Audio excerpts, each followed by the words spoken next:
Welcome to Photo Finds. I am your host, Kevin Yee. Let's get started this week where we have a price increase at the Walt Disney World parks. Universal recently raised its one-day rate to $88, and Disney World raised its to $89 as a kind of counterpart. Disney World doesn't want to be seen as the cheaper and thus less premium park, and so there are price raises kind of across the board for all of the admission tickets. This week we said goodbye to Snow White's Scary Adventures, and so we'll wave goodbye with Dopey one last time and have a look at the very last rider of all. His name is Ben. He's 18 years old. He's autistic, and he's been riding this ride sort of non-stop since he was 8 years old. He got a ride with Snow White earlier in the day and then was the very last rider on the May 31st closing. And then as of June 1st, Snow White's Scary Adventures was closed for good. Around the corner and the entrance to Storybook Circus, there's a new sign that has appeared here, and you see it points the way to Storybook Circus from the Mad Tea area. Now they finished this tent. This front section lacked some closure. It didn't have canvas on that front section, so that first tent is done. Dumbo's got a new sign, as you see. This straddles between the two Dumbos. We'll take a closer look here at Timothy Mouse, who's back, and then the back side of the sign, which says "Believe and Soar." And then a view over at the second Dumbo, which is looking more and more like it's finished, although these panels here, these murals, are not yet up where they will be by the time that they're fully installed. Now, this past weekend was Car Masters Weekend, which is a car show held at Downtown Disney. And as you can see, there are all sorts of vintage cars, classic cars, expensive cars. That's a Rolls you're looking at right there in the front, as well as some of the cars from Richard Petty Speedway. This is one of the Ferraris you can drive. And then Richard Petty also had set up the go-kart experience over in Downtown Disney. This is a simple oval lap. It was $20 for 40 laps. You'll also see some more unusual cars. This red Flyer wagon car appears to be street legal. It has a license plate in the back. And then lastly, you had a chance to meet the Cars, although the line for this stretched about an hour long. This year, Finn McMissile was present as well. He wasn't there last year. Over in the Magic Kingdom, Mickey's PhilharMagic's shop recently had a refurbishment, and behind me as I take this picture, they've added some embroidery materials and machinery, which meant that the Mickey Mouse had to move, and the Mickey is now facing Donald. In some ways, this is kind of a better placement anyway of the two figures so that they're facing each other. There's also a new t-shirt associated with the shop. Instead of being Donald, now it's about Mickey. This caught my eye in the same shop. Elsewhere you can see the normal Sorcerer's Apprentice hats, ear hats. This one has Mickey on it, which meant that you're not Mickey now. Mickey's on the hat. It seemed a little odd. And a little construction happening at the Fast Pass stations in front of Stitch's Great Escape. Now, it is not every day, nor even every year. These days it's more like once a decade when a new hotel opens up at Disney World, but we had a new one this past week. It was the Art of Animation Resort. Now, this is built on the site which was going to be the second half of Pop Century.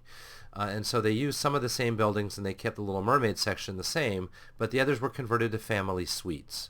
There are several buildings where the buildings all correspond to one theme or another. And as you see, there's Cars and Mermaid and Nemo, and the one you don't see is Lion King.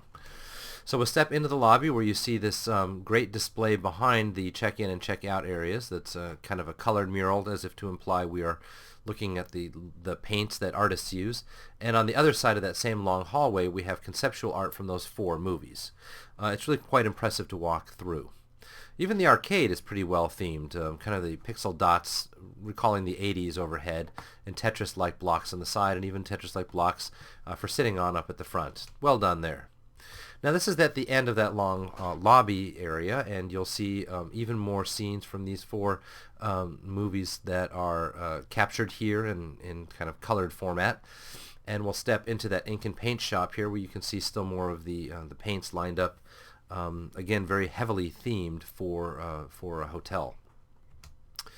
Then we're stepping into the Landscape of Flavors, which is the food court. It's got 4 dining areas corresponding to the 4 movies. This is the Lion King room. This is the Cars room. And then the Finding Nemo room. And then the Mermaid room has a kind of Ariel's grotto overhead in the lamp. And what I want to call your attention to, let's zoom in over here to a hidden Mickey. He's upside down. It's taken from this angle here, as though a portrait of Mickey was there in the Little Mermaid's grotto. Now the food here is quite good, and it's reasonably priced. It does take tables in Wonderland, which is why I left that card there. And it comes on real china and real silverware, which is very unusual for $9 entrees at the Disney parks. Now let's take a step outside, and you can see that the outsides of the buildings are often adorned on one side with these black and white type drawings. They're concept art, and there's little hidden Mickeys scattered throughout. And sometimes on the inside then you have full color, kind of evoking a sky perhaps or a background. This is the Lion King section, not yet open. You can see it's behind the fence. But that's what the inside is going to look like. Now both the inside and the outside lack the railings because they converted these from the fully outdoor access rooms to fully indoor access rooms. They are now suites, as I said, and they sleep 6 people rather than sleeping 4, and they're correspondingly more expensive. Here we are on the outside of the cars area, and we'll take a closer look now around the inside of the cars area, where you can see that they've really done a great job of theming not just the walls and making it look like a backdrop and a landscape, but the inside as well. And now you have a walkway to walk, and there are cars here that you can take pictures with. There are several of them. And the Crazy Cone, or the Cozy Cone Hotel is really a pool in this case. Now the other pool, the main pool, this is the largest pool in the Walt Disney World property, sits in the Little Mermaid section, so it's themed to Little Mermaid. It's a zero entry pool as you see here, and it plays music underwater from the Mermaid musical. That's really quite a nice touch. Still more from that pool area, and a very oversized Crush, and you can see the size of the people down here going into the building where the rooms are, and Crush obviously looming way over them. Squirt out in the middle. Now this is a child's playground, and really there's only a couple of slides here, but look at what an amazing job they've done with theming and detail on something so small as a kid's playground, and to which I say again, bravo. On the other side of the hotel then, so the Finding Nemo section has 2 hotel buildings facing each other. This is the other side from Crush. It's got Mr. Ray, again an oversized figure. Let's switch parks over to Epcot, where the flower and the rose garden area has been converted to the Highland Games tournament to celebrate Brave. Now in the Highland Games tournament, what you do is you first spin this wheel and discover which family or clan you belong to, and then you can participate in archery here. And then after that comes this game where you whack your mallet onto this metal catapult, really, and then try to launch your beanbag into one of these baskets. And then finally there's log throwing that comes after that. Actually, there's this kind of cornhole type game right next to the log rolling. That was slightly out of order. And then you see again the 4 clans. We'll see them again around the corner after the sand sculpture, which is now fully complete. Over here, the clans have their own little tents set up in the kids area. This playground was held over from Flower and Garden, and in theory, these tents are to have Wi-Fi access, although I didn't get a chance to test that myself. There's the other tent. Now, it was the Queen's Jubilee in the United Kingdom this past week, and so they had banners up in the UK Pavilion in Epcot to celebrate the event. This past week was also Gay Day at Disney on the 2nd of June, and some local merchant took upon himself to fly some airplane banners saying that on the one day before Gay Day said warning banner went out, and the day of Gay Day the banner said Christ is coming. Switching now to the merchandise available, we're looking at new vinylimations for Phineas and Ferb. I didn't find these particularly good. Even the Agent P wasn't that good. Some additional twists on the Disney classic Fab 5 characters. And then the 9-inch vinylimations, one with Contemporary and the Monorail, and then one celebrating the Cake Castle. Then still with the merch theme, these are for sale, not at the Sorcerers of the Magic Kingdom station, this is where the photo was taken, but at the nearby Emporium. They hold all of the cards. They'll hold up to 90 cards, I think it was, even though there aren't 90 cards available yet. And not only is this very dense plastic and thus waterproof, it's kind of a neoprene on the outside, the whole thing zips up and becomes a waterproof way to hold your cards, which is necessary because most of the much cheaper ways of doing it are not waterproof. And I'm not sure how legible this is going to be, but it's close to $50 to purchase the Disney one. Switching to Universal, they've got this is called a Q-Bot, if you're familiar with it from the Six Flags operations elsewhere in the country. They've got now ride reservations on the fly. This is something that dangles from your belt loop. You bring it with you. It connects by its own internal sensors.